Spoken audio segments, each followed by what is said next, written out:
O homem vem degradando o planeta Terra de um modo que estão surgindo lugares que realmente não dão para viver.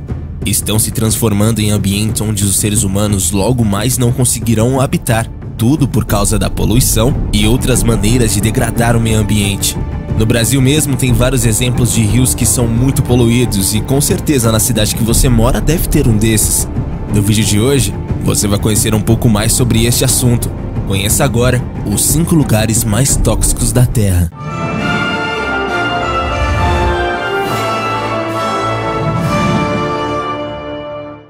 Rio Sintaro, Indonésia.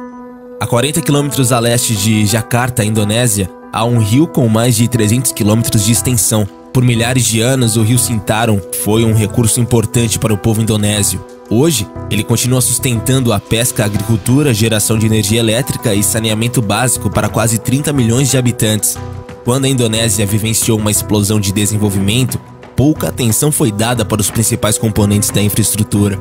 O tratamento adequado para a eliminação de resíduos foi amplamente negligenciado. Como resultado, os fabricantes e os moradores abusaram do rio, deixando-o Sintaro como um dos cursos de água mais poluídos do mundo.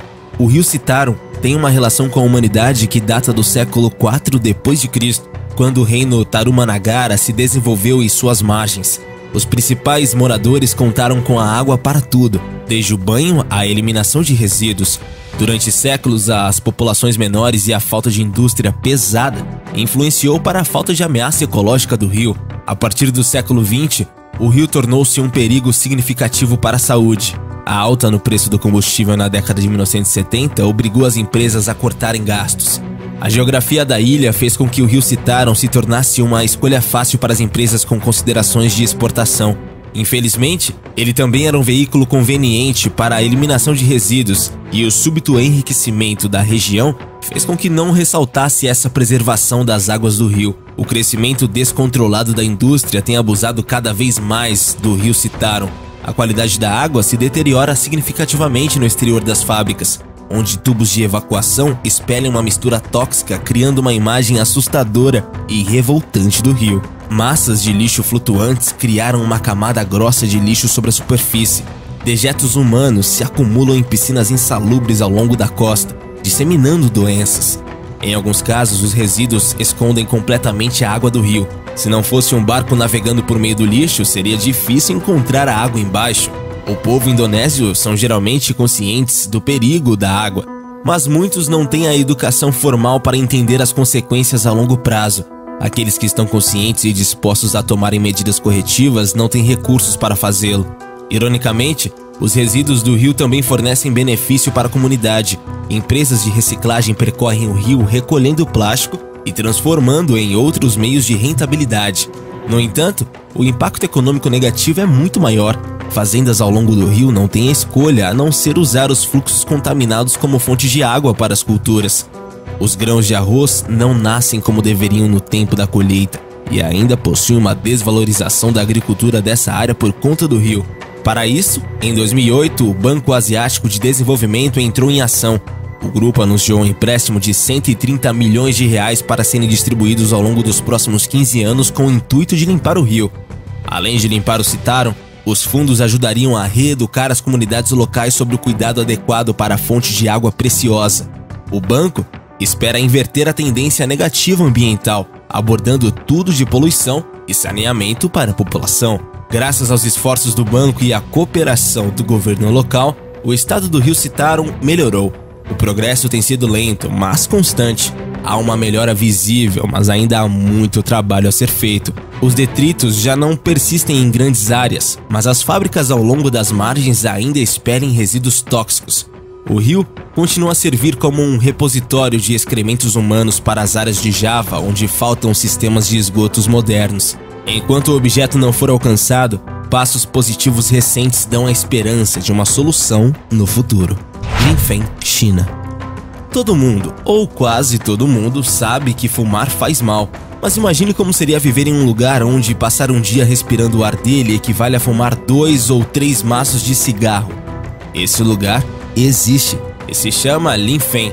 Localizada na província de Shanxi, na China, Linfen era considerada a cidade moderna das frutas e das flores até 1978. quando começou a desenvolver o centro industrial para mineração de carvão. Desde então, a qualidade do ambiente do ar e da saúde vem caindo seriamente, acabando com o título de vilarejo verde, garantindo o de cidade mais poluída do mundo. Em 2006, foi considerada uma das cidades mais sujas do mundo por uma organização internacional sem fins lucrativos que se dedica à despoluição do mundo em desenvolvimento. E desde que registrou seu ponto de qualidade de vida mais baixo em 2004, quando tinha 15 dias no ano com níveis de poluição do ar aceitáveis, esforços foram feitos para tentar mudar a situação da cidade. Minas fora dos padrões foram fechadas, caminhões de carvão foram proibidos de entrar na cidade. O carvão foi substituído por gás natural em grande escala e as indústrias pequenas e pouco eficientes foram fechadas. Podemos chegar facilmente à conclusão de que Linfen é um exemplo para nunca ser seguido. Apesar da cidade estar se recuperando, ela ainda garante o seu título de cidade mais poluída do mundo. Mas há esperança de que a situação mude. Até então, devemos nos esforçar para que não venham a existir outras Linfens e para que possamos conciliar o desenvolvimento e a qualidade de vida. Norilsk, Rússia. Norilsk está quase isolada do mundo. Só tem uma estrada de ferro até Dundica. Esta é a única maneira de sair da cidade. Ou então viajar 2.000 quilômetros pelo rio Yenisei, ou por via aérea. Mas, devido ao péssimo tempo, um voo pode ser adiado indefinidamente. A cidade foi fundada em 1935 como um campo de trabalho escravo e mais tarde como uma solução para aqueles que trabalham na mineração e operação metalúrgica. Localizada no sopé das altas montanhas Puturan, de 1.700 metros, onde é possível encontrar alguns dos maiores depósitos de níquel do mundo, Norilsk é um pombal para as indústrias de mineração e fundição. A cidade contém o maior complexo de metais pesados de fundição do mundo. Ali, produzem mais de 20% de todo o níquel do mundo, 50% do paládio e mais do que 10% do cobalto e 3% de cobre. As exportações de Norilsk representam mais de 2% do PIB da Rússia. Os primeiros trabalhadores das minas eram prisioneiros dos campos que eram forçados a trabalhar no frio, sob condições desumanas. Dos 500.000 trabalhadores forçados, 18.000 morreram de frio e fome. No entanto, muitos do que sobreviveram a Norilsk escolheram ficar lá depois do fim do stalinismo para viver e trabalhar nas minas que eles construíram. A vida em Norilsk é extremamente dura. A cidade está em uma zona de permafrost contínua, onde a temperatura cai de menos 30 graus Celsius no inverno, podendo chegar aos 56 graus negativos. Entre novembro e janeiro, por um período de 7 semanas, não há sol. Durante o verão, a temperatura pode chegar no máximo aos 20 graus Celsius, mas isso não é o suficiente para derreter completamente a neve. Mas o maior problema de Norilsk é a poluição. Quase 4 milhões de toneladas de cobre, chumbo, cádmio, níquel, arsênico, enxofre e outros produtos químicos tóxicos são liberados no ar anualmente.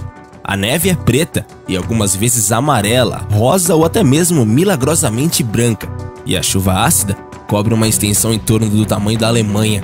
A quantidade de dióxido de enxofre no ar é tão elevada que não há vegetação num raio de cerca de 20 milhas. E as gramíneas ou cogumelos que crescem ali têm uma elevada toxicidade.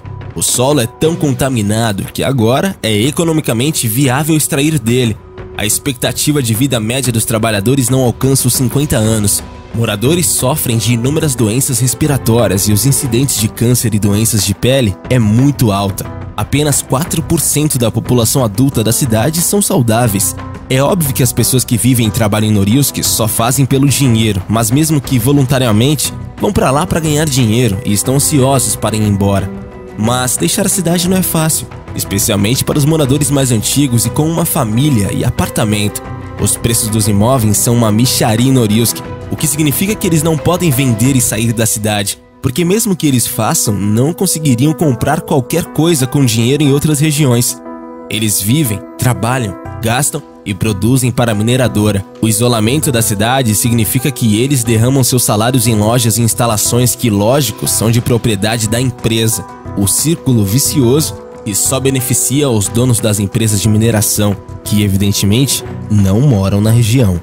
Kebue, Zâmbia. O hábito de colocar as mãos sujas na boca, muito comum entre crianças, é um problema grave em Kambui, na Zâmbia. Isso porque o local fica na província de Copperbelt e enfrenta os resultados de quase um século de exploração de chumbo, zinco e cobre.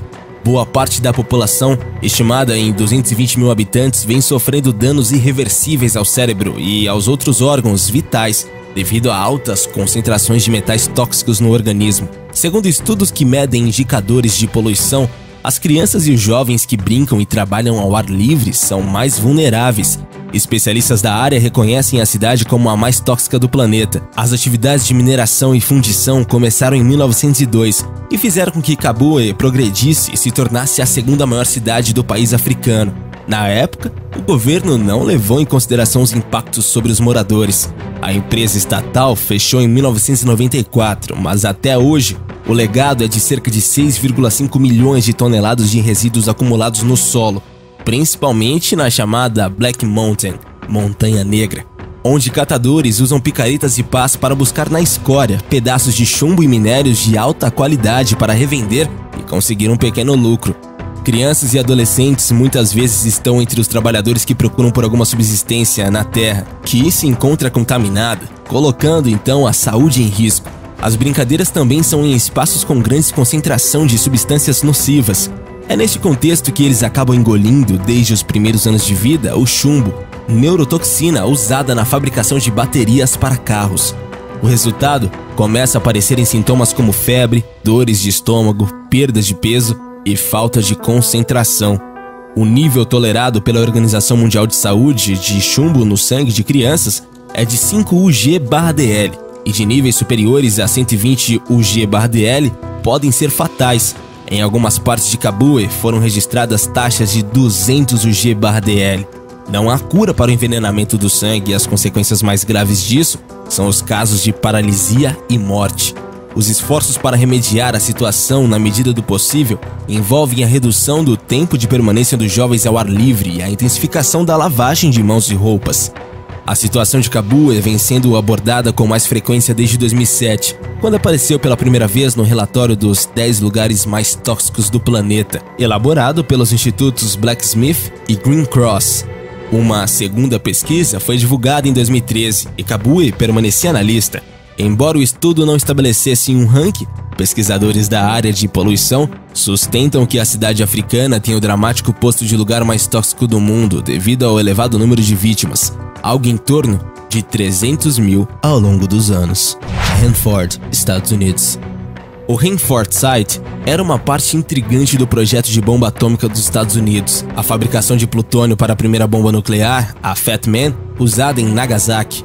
Como a Guerra Fria travava em diante, aumentou a produção fornecendo plutônio para mais de 60 mil armas nucleares dos Estados Unidos. Embora descomissionado, ainda mantém 2/3 de volume de alto nível em resíduos radioativos do país, cerca de 53 milhões de litros de resíduos líquidos, 25 milhões de metros cúbicos de resíduos sólidos e 200 quilômetros quadrados de águas subterrâneas contaminadas por baixo da área, tornando o local mais contaminado dos Estados Unidos. A devastação ambiental desta área deixa claro que a ameaça de radioatividade não é simplesmente algo que vai chegar em um ataque com mísseis, mas poderia estar escondido no coração de seu próprio país.